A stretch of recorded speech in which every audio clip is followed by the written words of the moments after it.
परिवर्तनी एकादशी व्रत कथा। जय श्री कृष्णा। आप सभी को परिवर्तनी एकादशी की बहुत बहुत शुभकामनाएं। भगवान श्री हरि विष्णु की कृपा सदैव आप और आपके समस्त परिवार पर बनी रहे। 14 सितंबर 204 को शनिवार को परिवर्तनी एकादशी का व्रत रखा जाएगा।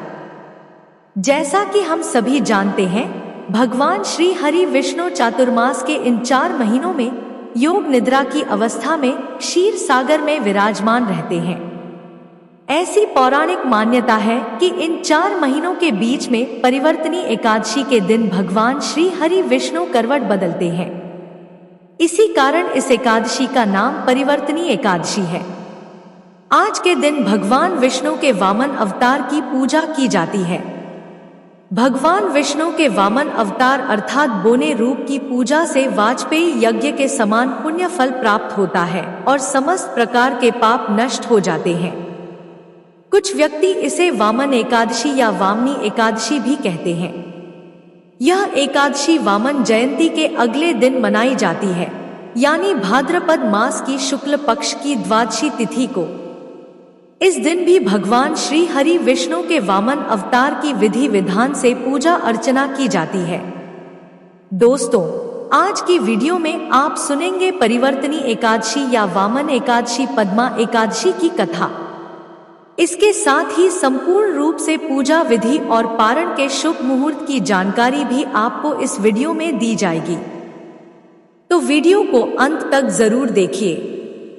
सबसे पहले आप सुनेंगे परिवर्तनी एकादशी व्रत की कथा। भाद्रपद मास की कृष्ण पक्ष की एकादशी अर्थात अजा एकादशी की कथा सुनने के बाद धर्मराज युधिष्ठिर ने भगवान श्री कृष्ण से कहा, हे माधव, भाद्रपद मास के शुक्ल पक्ष की एकादशी का नाम क्या है, विधि विधान क्या है तथा इस व्रत का महात्म्य क्या है? यह विस्तार पूर्वक जानने की मेरी बड़ी अभिलाषा है। कृपा करके मुझे इस एकादशी के विषय में कुछ बतलाइए। तब भगवान श्री कृष्ण ने कहा, हे राजन, सब पापों को नष्ट करने वाली और स्वर्ग प्रदायक उत्तम वामन एकादशी का महात्म्य मैं तुमसे कहता हूँ। तुम ध्यानपूर्वक सुनो। यह एकादशी जयंती एकादशी भी कहलाती है। इसका व्रत करने से वाजपेयी के पाप नाश करने के लिए इससे बढ़कर अन्य कोई उपाय नहीं है। जो मनुष्य इस एकादशी के दिन मेरे वामन रूप की पूजा करता है, वह तीनों लोकों की पूजा कर लेता है। मोक्ष की इच्छा रखने वाले मनुष्य इस व्रत को अवश्य करें। जो कमल नयन भगवान का कमल से पूजन करते हैं, वह अवश्य ही भगवान के समीप जाते हैं। जो भाद्रपद मास की शुक्ला एकादशी को व्रत और पूजन करता है, उसे ब्रह्मा और विष्णु सहित तीनों लोकों का पूजन करने का पुण्य फल प्राप्त हो जाता है। सभी को इस परिवर्तनी एकादशी का व्रत अवश्य करना चाहिए, क्योंकि इस दिन भगवान विष्णु क्षीर सागर में अपने 4 मास के सैन के मध्य में करवट बदलते हैं। भगवान के यह वचन सुनकर युधिष्ठिर बोले, हे भगवान, मुझे अति जिज्ञासा हो रही है कि संपूर्ण सृष्टि का संचालन करते हुए आप किस प्रकार सोते हैं और किस प्रकार करवट लेते हैं। किस प्रकार राजा बलि को आपने वचन में बांधा और वामन रूप रखकर क्या क्या लीलाएं की। आपके करवट बदलने के उपलक्ष्य में हमको क्या करना चाहिए, यह सब बातें आप मुझसे विस्तार पूर्वक कहिए। तब युधिष्ठिर के प्रश्न सुनकर भगवान श्री कृष्ण ने कहा, हे राजन, अब आप सब पापों को नष्ट करने वाली इस कथा को ध्यानपूर्वक सुनिए। त्रेता युग में बलि नाम का एक दैत्य था, जो मेरा परम भक्त था, अत्यंत दानी था, सत्यवादी था और ब्राह्मणों का परम सेवक था। वह विविध प्रकार के वेद शास्त्रों से मेरा पूजन किया करता था और नित्य ही ब्राह्मणों का पूजन तथा यज्ञों का आयोजन किया करता था। लेकिन इंद्र से द्वेष के कारण उसने इंद्रलोक तथा सभी देवताओं को जीत लिया। अब तो उसने देवलोक पर अपना अधिपति जमाकर सभी देवताओं को स्वर्ग से भगा दिया और संपूर्ण लोकों का स्वामी बन गया। आकाश, पाताल और पृथ्वी लोक तीनों ही उसके अधीन हो गए। तब देवर्षियों सहित इंद्र आदि सब देवता भगवान के पास जाकर उनका पूजन और स्तुति करने लगे। उन्होंने राजा बलि के अत्याचारों से मुक्ति दिलाने के लिए भगवान से प्रार्थना की। तब भगवान ने वामन रूप धारण किया और राजा बलि से 3 पग भूमि मांगी। फिर अपने तेजस्वी रूप से राजा बलि को पाताल लोक में भेज दिया। अब यह बातें सुनकर राजा युधिष्ठिर ने फिर से पूछा, हे जनार्दन, आपने वामन रूप धारण करके उस महाबली दैत्य को किस प्रकार जीता? तब भगवान श्री कृष्ण बोले, मैंने वामन रूप धरकर बलि से 3 पग भूमि की याचना करते हुए कहा कि मुझको 3 पग भूमि दे दो और इससे तुम्हें तीनों लोकों के दान करने का पुण्य फल प्राप्त हो जाएगा। तब राजा बलि ने इसे तुच्छ याचना समझकर मुझसे कहा कि 3 पग भूमि, यह तो कुछ भी नहीं होती। मैंने उससे कहा कि यह 3 पग भूमि मेरे लिए तीनों लोकों के समान है। मैंने उससे 3 पग भूमि देने का संकल्प लेकर अपने त्रिविक्रम रूप को बढ़ाकर भूलोक में पद, भूवर लोक में पेट, जन लोक में हृदय, यम लोक में कंठ की स्थापना करके सत्य लोक में मुख, उसके ऊपर मस्तक स्थापित किया। सूर्य, चंद्रमा आदि सब ग्रहों, योग, नक्षत्र, इंद्र आदि देवताओं और शेष आदि सब नाग गणों ने विविध प्रकार से वेद सूक्तों से मेरी प्रार्थना की। 2 पग नापने के बाद मैंने राजा बलि का हाथ पकड़कर कहा, हे, एक पग से पृथ्वी और दूसरे से स्वर्ग लोक पूर्ण हो गए। अब तीसरा पैर कहाँ पर रखूं? तब बलि ने अपना सिर झुका लिया और मैंने अपना पैर उसके मस्तक पर रख दिया। इससे मेरा वह भक्त पाताल को चला गया। उसकी विनती और नम्रता को देखकर मैंने कहा कि हे बलि, मैं सदैव तुम्हारे निकट ही रहूंगा। विरोचन के पुत्र बलि के कहने पर वहां पर भाद्रपद शुक्ला परिवर्तनी एकादशी के दिन बलि के आश्रम पर मेरी मूर्ति स्थापित हुई और दूसरी क्षीर सागर में शेषनाग की पीठ पर हुई। यह कथा सुनाने के पश्चात भगवान श्री कृष्ण ने कहा, हे युधिष्ठिर, इस एकादशी को भगवान शयन करते हुए करवट लेते हैं। इसीलिए त्रिलोकी के नाथ भगवान विष्णु का आज विशेष पूजन किया जाता है। उनके निमित्त तांबा, चांदी, चावल और दही का दान उचित है। रात्रि को जागरण अवश्य करना चाहिए। जो इस प्रकार व्रत करते हैं वे सब पापों से मुक्त होकर स्वर्ग लोक को जाते हैं। उनका चंद्रमा के समान निर्मल यश संसार में फैलता है। जो पापों को नष्ट करने वाली इस कथा को पढ़ते अथवा सुनते हैं उनको भी हजारों अश्वमेध यज्ञ का फल प्राप्त होता है। दशमी तिथि के दिन शुद्ध और सात्विक भोजन लेना चाहिए। शास्त्रों के अनुसार एक ही बार भोजन करना चाहिए दशमी तिथि के दिन दोपहर के समय में। और अगर आप 2 बार भोजन करते भी हैं तो यह जरूर ध्यान रखिए कि शाम को सूर्यास्त होने के बाद भोजन आपको नहीं करना है। इससे पहले आप भोजन कर लीजिए। सूर्यास्त होने के बाद अन्न और नमक का सेवन नहीं करना चाहिए। एकादशी का व्रत करने वाले को दशमी तिथि से ही भूमि पर शयन करना चाहिए, ऐसा शास्त्रों का विधान है। यदि संभव हो तो भूमि पर शयन करें, नहीं तो अपने बिस्तर की शुद्धता का ध्यान अवश्य रखें। ब्रह्मचर्य का पूर्ण रूप से पालन करना चाहिए। इसके बाद जैसे कि आप एकादशी का व्रत करते हैं या बिना व्रत के भी भगवान श्री विष्णु की पूजा करना चाहते हैं तो आप प्रातःकाल जल्दी उठ जाइए। प्रयास कीजिए कि ब्रह्मा मुहूर्त में उठ जाएं, लेकिन अगर आप ऐसा नहीं कर पाते हैं तो भी सूर्योदय से कुछ देर पहले अवश्य जग जाइए ताकि स्नान करने से पहले आपका स्नान हो जाए। स्नान करने के बाद साफ सुथरे वस्त्र धारण करके सबसे पहले भगवान सूर्यदेव को जल अर्पित कीजिए। इसके बाद अपने घर के मंदिर में जहां सभी देवी देवता विराजित हैं, उनकी पूजा कर लीजिए। इसके बाद आपको अपने व्रत का संकल्प लेना है। आप चाहे तो मानसिक रूप से, जैसे कि आप सुबह सोकर उठते हैं उस समय अपने बिस्तर पर बैठे हुए अपने दोनों हाथ जोड़कर और भगवान श्री विष्णु का ध्यान करके अपने व्रत का संकल्प ले सकते हैं। पूजा करते समय भी विशेष रूप से भगवान श्री विष्णु के सामने संकल्प लेना चाहिए कि आज हम व्रत धारण कर रहे हैं परिवर्तनीय एकादशी का। हे जगत के पालनहार, हे श्री हरि विष्णु, आपकी कृपा से मेरा यह व्रत निर्विघ्न पूर्ण हो, इस प्रकार से प्रार्थना करना चाहिए। व्रत में जाने अनजाने कोई भूल चूक हो, इसके लिए भी क्षमा प्रार्थना करना चाहिए। इसके बाद विधि विधान से भगवान श्री विष्णु की पूजा की जाती है। आप चाहे तो अलग से चौकी लगाकर कलश की स्थापना करके भी पूजा कर सकते हैं, या फिर घर के मंदिर में जहां भगवान श्री हरि विष्णु विराजित है वहीं पर आप उनकी पूजा कर सकते हैं। यह पूरी तरह से आपकी अपनी इच्छा पर निर्भर करता है। भगवान श्री विष्णु का अभिषेक आपको पंचामृत से करना चाहिए, जिसमें दूध, दही, घी, शहद और शक्कर मिलाकर बनता है। इसके बाद जल से अभिषेक करें। इसके बाद उन्हें पीले वस्त्र अर्पित कीजिए, पीले पुष्प अर्पित कीजिए, पीले चंदन से उनका श्रृंगार कीजिए और भगवान श्री हरि विष्णु को ऋतुफलों का भोग अर्पित कीजिए।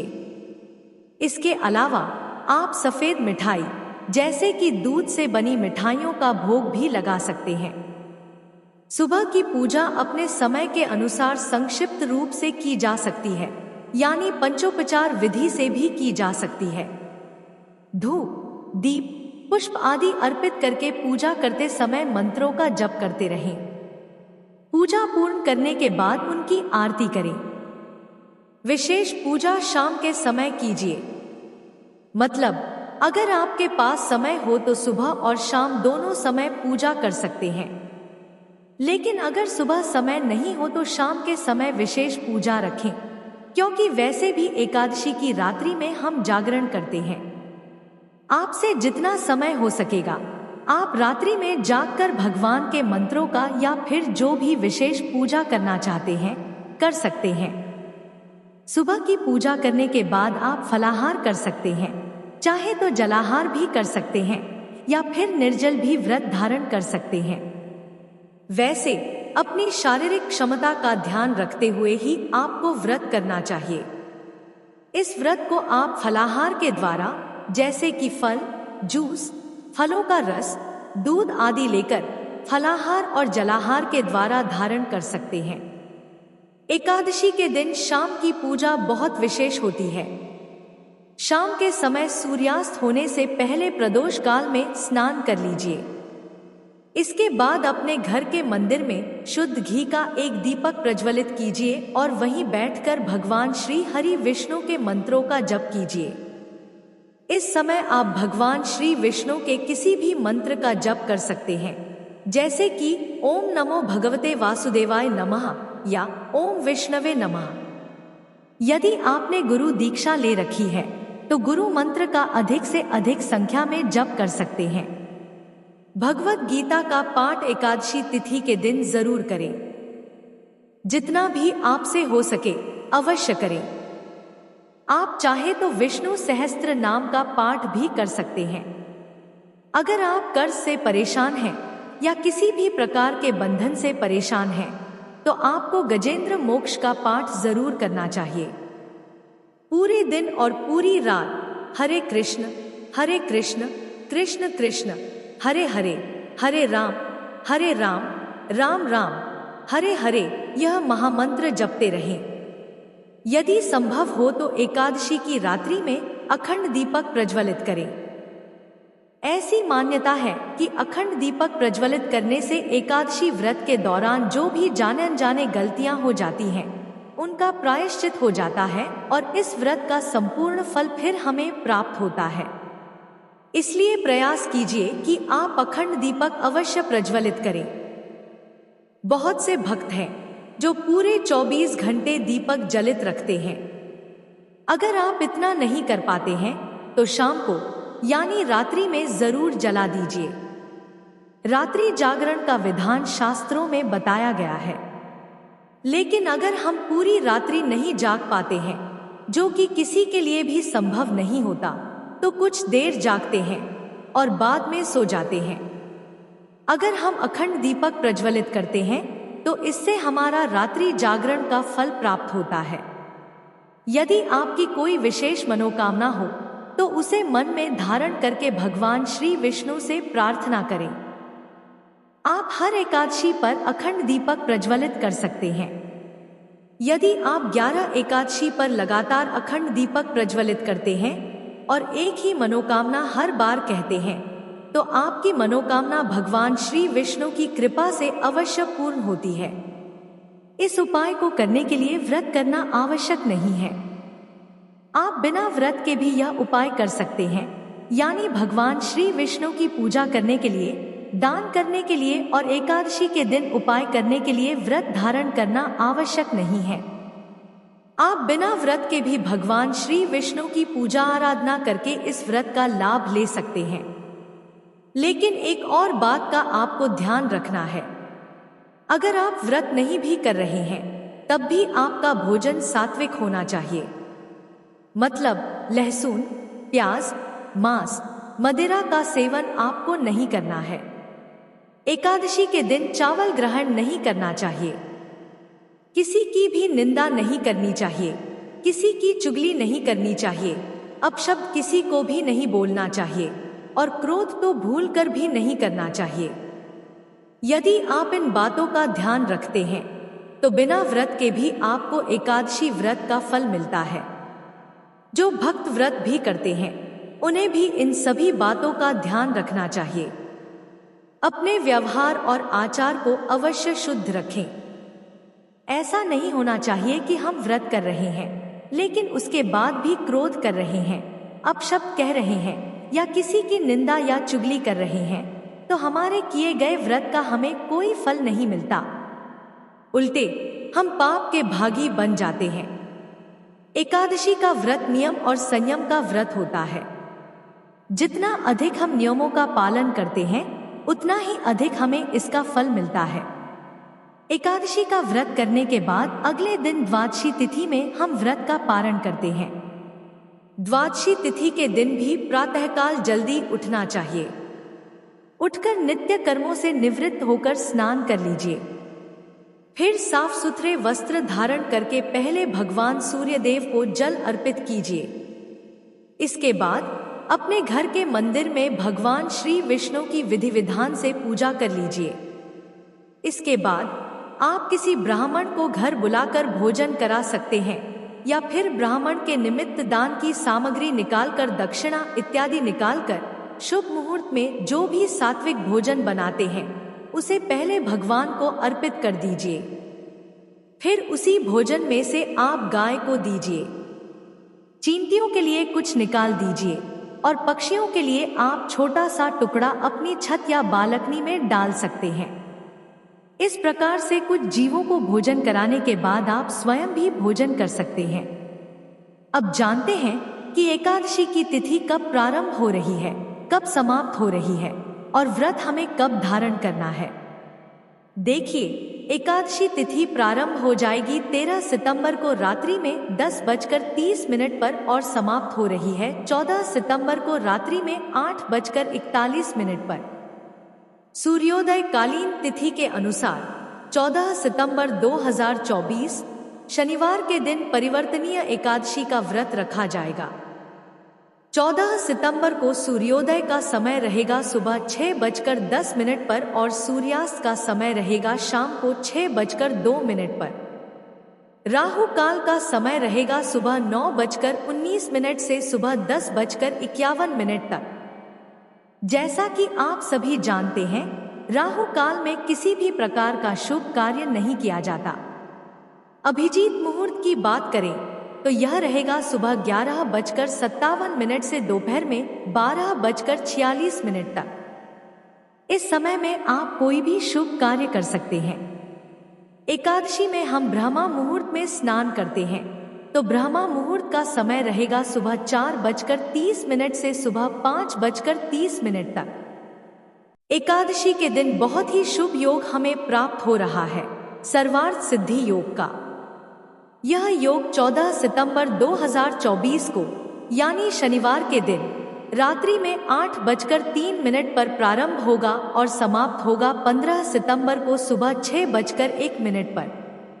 यदि आप दान करते हैं, मंत्रों का जप करते हैं, रात्रि में जागरण करते हैं, तो इसका फल आपको कई गुना होकर प्राप्त होगा। अगर आप कोई विशेष उपाय करना चाहते हैं किसी भी कामना को पूर्ण करने के लिए, तो 14 सितंबर की रात्रि आपके लिए बहुत महत्वपूर्ण है। इस समय में भगवान के सामने अखंड दीप दान करके विधि विधान से उनकी पूजा करके अपने मन की कामना कहिए। निश्चित ही आपकी कामना भगवान श्री हरि विष्णु की कृपा से पूर्ण होगी। अब बात करें पारण के शुभ मुहूर्त के बारे में। द्वादशी तिथि में इस व्रत का पारण किया जाता है।